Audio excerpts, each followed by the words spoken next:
Okay, we're going to build a water pipe from that blue point over there. You can just see it on the gate post.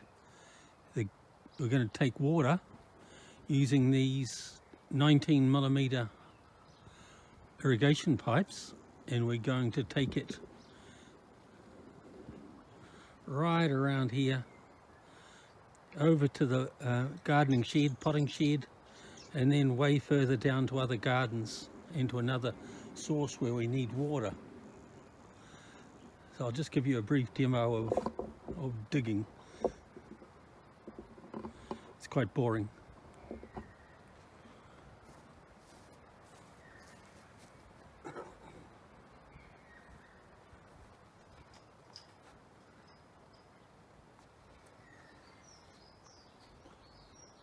My next t-shirt.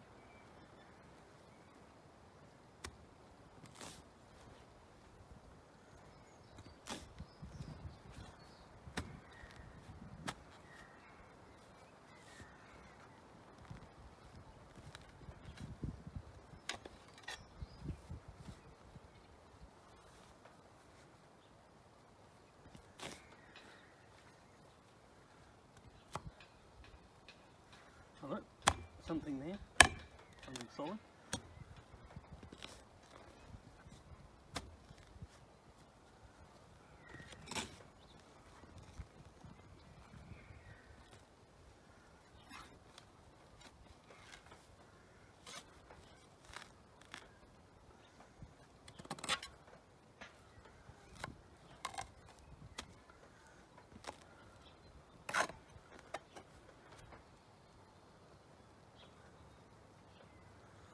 Rock.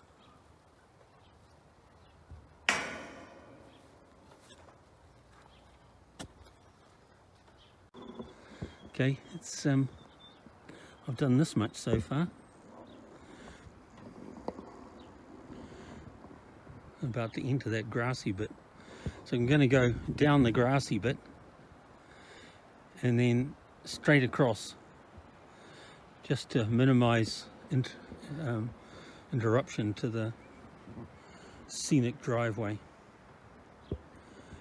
Got the little plastic thing there.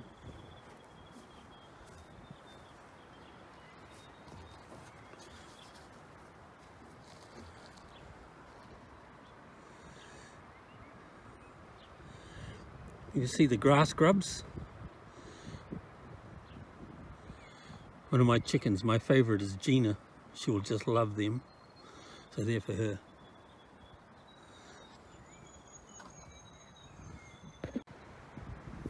The pipe is uncoiled, ready to go. But as you can see, some of it has got creases in it. Up here. Can you see that? Yeah, here. So I use these multi-grips just to squash out those creases before I put it in the ground. Anything that's compressed like that will restrict the flow. Obviously you got to get... I thought I'd just show you how easy it is for this pipe to kink. That's a single kink, and then if you do it the other way, you get a double kink. And if you do it that way, you get a triple kink. And that's ruined, really. So you have to cut it out and put a joiner in. Okay, I'll put some of it in the ground. Whoops, crash, I think that was the grass grubs going flying. So the end is loose at the moment. And I've got it up to about there. And laying the pipe into the trench. Laying the pipe. Fair enough. So I've only done a bit of the trench, so why am I putting the pipe in now? Because you don't want the soil to die out, because the chance the grass could die, and well, it'll just be way longer before you forget it's there again. As long as it's flat on the ground and the earth over the top, then running over it with the tractor won't hurt it. as long as it's well supported underneath, which it is. So I've got to sort of hold it down while I press the dirt over the top of it and then stomp it a bit.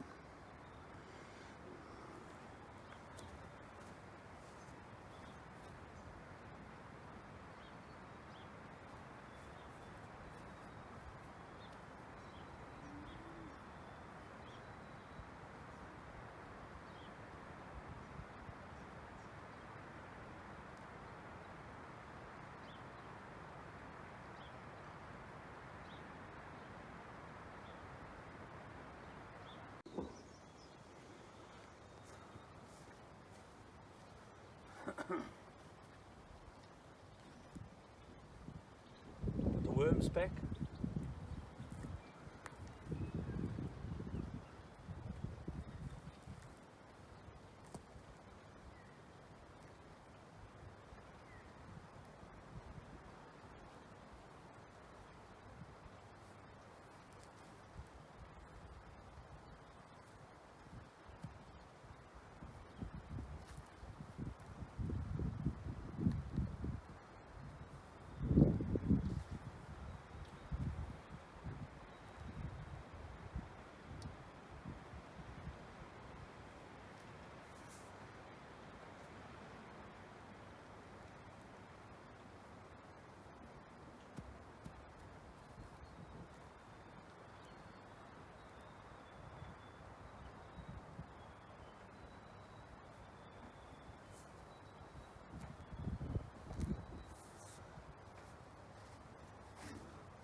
So we've got all through here, and I'm quite pleased with it. It's quite level after I put the pipe back in, and the grass back in, I mean. And it's quite nice. So I've got to finish here at the moment. As you can see, I've creased the pipe in there. So I was trying to lift it out. So, because I'm going to leave it sticking out here while I dig some more. So I've got my trusty pliers here somewhere. Here they are. And I'll uncrease that. It's no big deal. But you've got to watch out for that, and you've got to be careful of covering it up with a crease still in it. It's moved on quite a bit now. Now we're doing a right angle turn, and we're going to come right across here, through the garden, and over by the table. And I just noticed that in my collection for the chickens, where there are a fair few bugs and mollusks like this snail, he's trying to escape this fate I've got in store for him with Gina. He's going back in. You're biting! Okay, so the pipe is now going to come from coming across here to coming across here.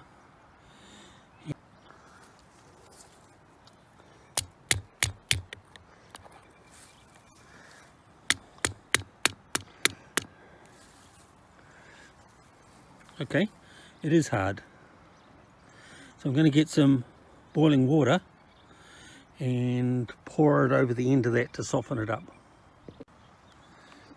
Okay, here's the boiling water. I'm just going to tip it over the end of that Just a little bit will soften it up dramatically. I've got to save some for the other end.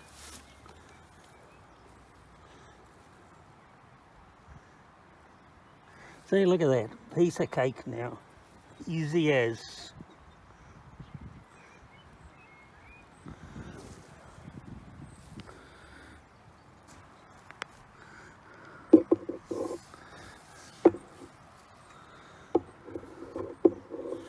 More hot water over that. Some can go inside, doesn't matter. It's a pipe after all.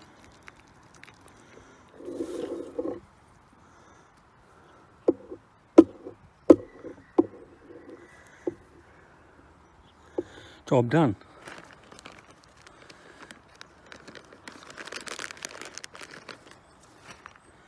The clamps,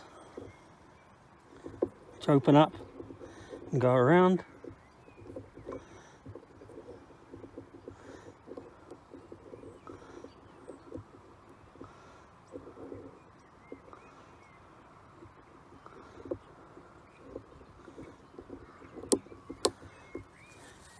The multi-grips to put a bit of pressure on that.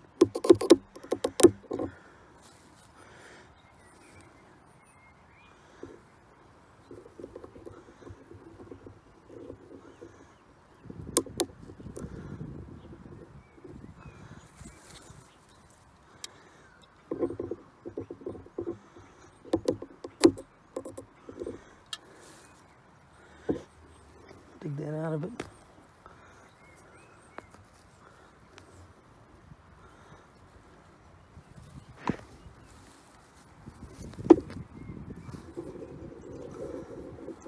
Just making sure there's no kinks in that.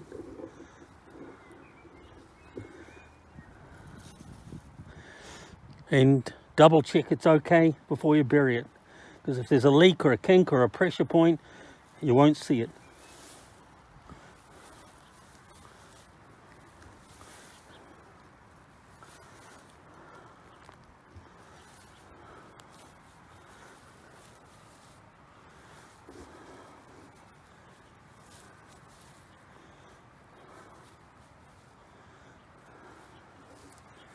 There it is, it's underground, a 90-degree turn.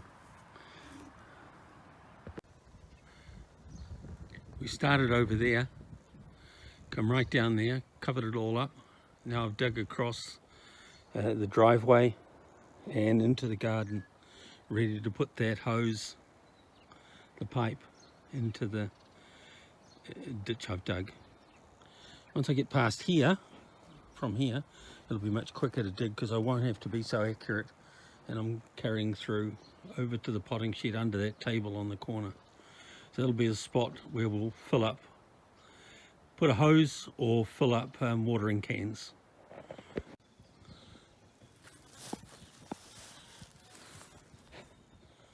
I've stomped this down.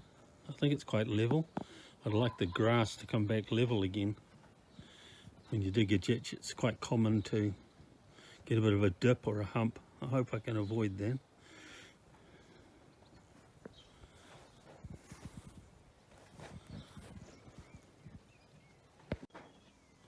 Going to town tomorrow. I'm trying to work out what fittings I need and what fittings I don't. There's a whole lot here that I don't need. I've got a master plan, which confuses even me. And a list of things to buy.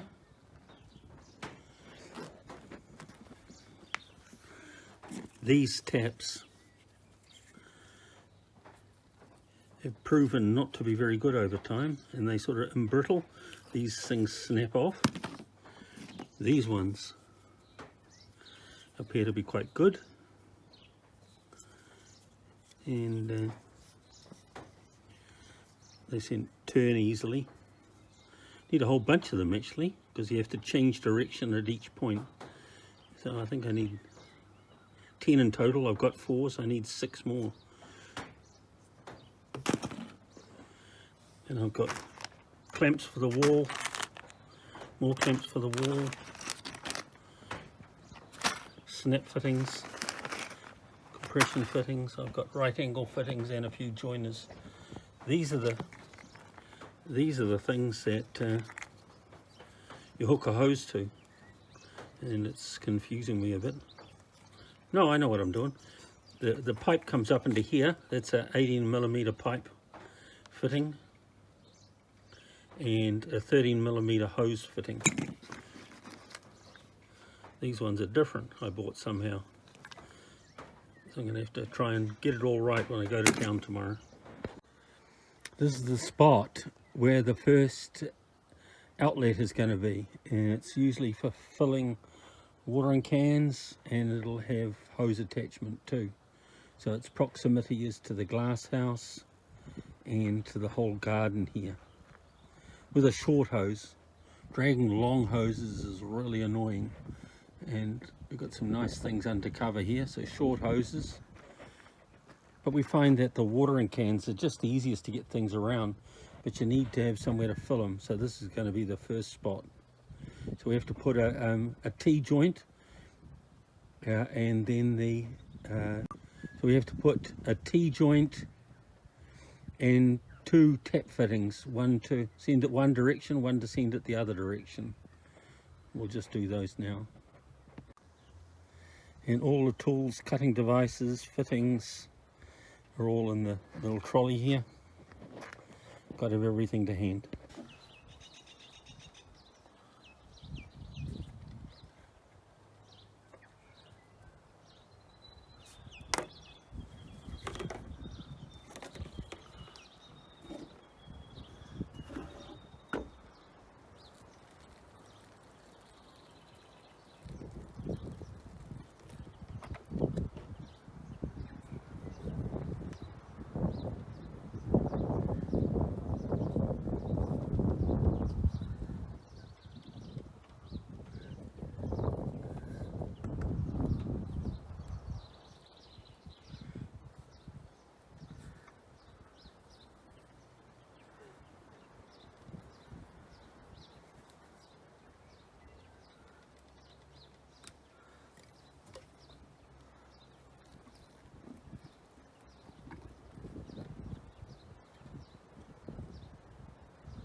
These are new fittings, and they're a bit harder to get on actually.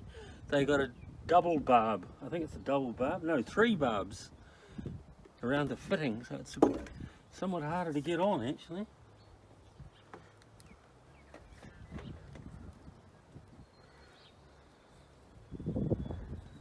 That makes it easier though. This section is finished now. It's that valve is open, so the water's running along there, and this segment comes up to a hose outlet, like that. And we can snap on a hose, short hose, and fill up watering cans or run a hose from there. And it works.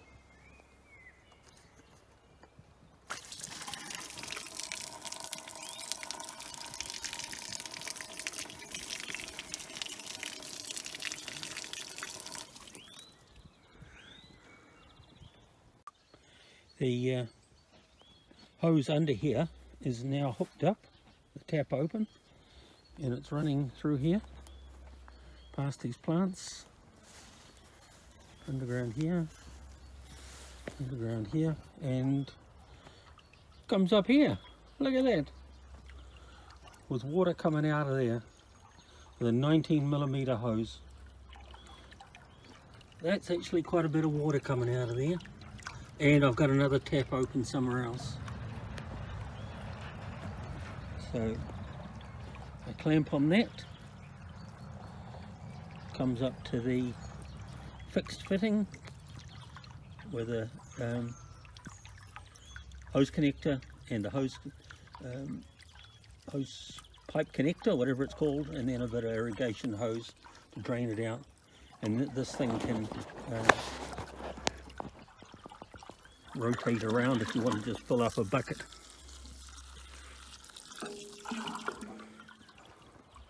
So I'm pretty pleased with that. Now I just got to run down here, down the fence line, under that gate, and down the windbreak. A couple of fittings, but that's relatively easy because there's not much underground work and it's all straightforward. About 10 minutes and the whole bath is full. Perfect. Of course, the first time my wife looked at it, she said the tap should be here, not over there behind the plant, because when she's using it all the time and the line's pressurized all the time, of course the tap should be here. I've got to take this tap out from here, and because it'll leave a gap, I won't be able to put just one joiner there. I'll have to put two joiners. That's a joiner. I'll need two of those and a little bit of pipe.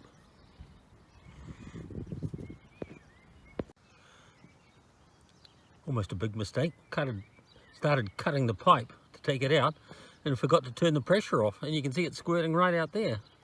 That could have been messy. Okay, the tap's all removed. Now the tap's by the outlet and working.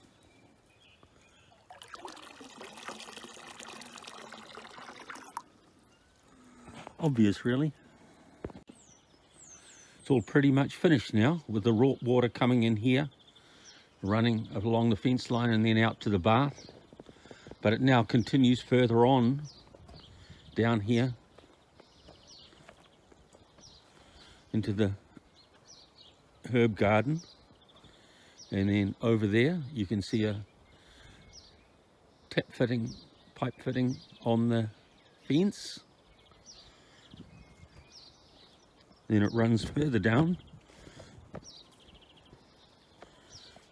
here, down past the cutting garden, and right over there by the bottom stake, that black looking stake of the windbreak, and there's another fitting on there, so it'll enable to be able to water the new garden down the bottom, as well as this bottom part of the cutting garden.